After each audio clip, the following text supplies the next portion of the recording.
പാഠം 2. പുൽച്ചാടിയും ഉറുമ്പും. കഥ കേൾക്കാം. മഴക്കാലമാണ് വരാൻ പോകുന്നത്. ഉറുമ്പുകൾ അരിമണികൾ ധൃതിപ്പെട്ട് ശേഖരിച്ചു. അവ കൂട്ടിൽ സൂക്ഷിച്ചു വെച്ചു. ഉറുമ്പുകളുടെ കൂട്ടുകാരനായിരുന്നു പുൽച്ചാടി. കുഴിമടിയനായ അവൻ കിട്ടിയതെല്ലാം തിന്ന് പുൽമേട്ടിൽ ചാടിക്കളിച്ചു. ശലഭങ്ങളോട് സ്വകാര്യം പറഞ്ഞും പൂക്കളോട് കിന്നാരം പറഞ്ഞും സമയം കളഞ്ഞു. ഒരു ദിവസം അയൽക്കാരനായ തേനുറുമ്പ് പറഞ്ഞു, ചങ്ങാതി, ഇങ്ങനെ സമയം ധൂർത്തടിക്കുന്നത് നല്ലതല്ല. എൻ- എന്റെ സന്തോഷം കണ്ടിട്ട് നിനക്ക് സഹിക്കുന്നില്ല അല്ലേ? അസൂയക്കാരൻ. പുൽച്ചാടി പരിഹാസത്തോടെ പറഞ്ഞു. ഉറുമ്പ് ചിരിച്ചു. എന്നിട്ട് പറഞ്ഞു, ഉറുമ്പിപ്രകാരം പറഞ്ഞു, മിത്രമേ, എനിക്കെന്തിനാണ് നിന്നോട് അസൂയ? എനിക്ക് കാല് 6 ഉണ്ടെങ്കിലും നിന്നെപ്പോലെ ചാടാനും ഓടാനും എനിക്കാവില്ല. മഴ ചൊരിഞ്ഞാൽ നമുക്ക് പിന്നെ എങ്ങനെ പുറത്തിറങ്ങാനാവും? അപ്പോഴും വേണ്ടേ ഈ സന്തോഷം?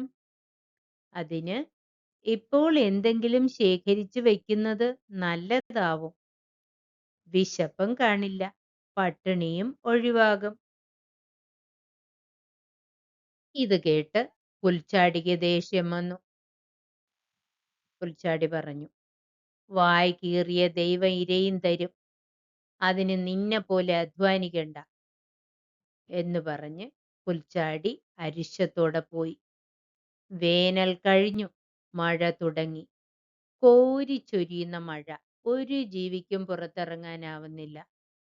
ഉറുമ്പുകൾ അവർ ശേഖരിച്ചു വെച്ചിരുന്ന അരിമണികൾ കരുതലോടെ ഭക്ഷിച്ചു. ദിവസങ്ങൾ കഴിഞ്ഞപ്പോൾ പുൽച്ചാടി അതുവഴി വന്നു. പഴയതുപോലെ ഉണർവില്ല, ഓടിച്ചാടി നടത്തമില്ല. ആകെ തളർന്ന അവസ്ഥ. വിശപ്പുണ്ട്. അവൻ ഉറുമ്പിനെ കണ്ടപ്പോൾ പറഞ്ഞു, ചങ്ങാതി, നല്ല വിശപ്പ്. കുറച്ച് അരിമണികൾ തന്ന് സഹായിക്കാമോ? ഉറുമ്പ് അവനോട് പറഞ്ഞു, ദിവസങ്ങൾക്ക് മുമ്പ് നിന്നോട് മഴക്കാലത്തെക്കുറിച്ച് ഞാൻ പറഞ്ഞിരുന്നു. അപ്പോൾ നീ എന്താ പറഞ്ഞത്? വായ കീറിയ ദൈവം ഇരയും തരുമെന്ന്. എന്നാൽ കേട്ടോ, താൻ പാതി ദൈവം പാതി എന്നാണ്. അത് മനസ്സിലാക്കി അധ്വാനിക്കുന്നവർക്കാണ് ദൈവം സഹായം നൽകുന്നത്. നമ്മൾ ചെയ്യാനുള്ളത് ചെയ്താൽ തരാനുള്ളത് ദൈവം തരും. ഇത്രയും പറഞ്ഞ് ഉറുമ്പ് കുറച്ച് അരിമണികൾ പുൽച്ചാടിക്ക് നൽകി.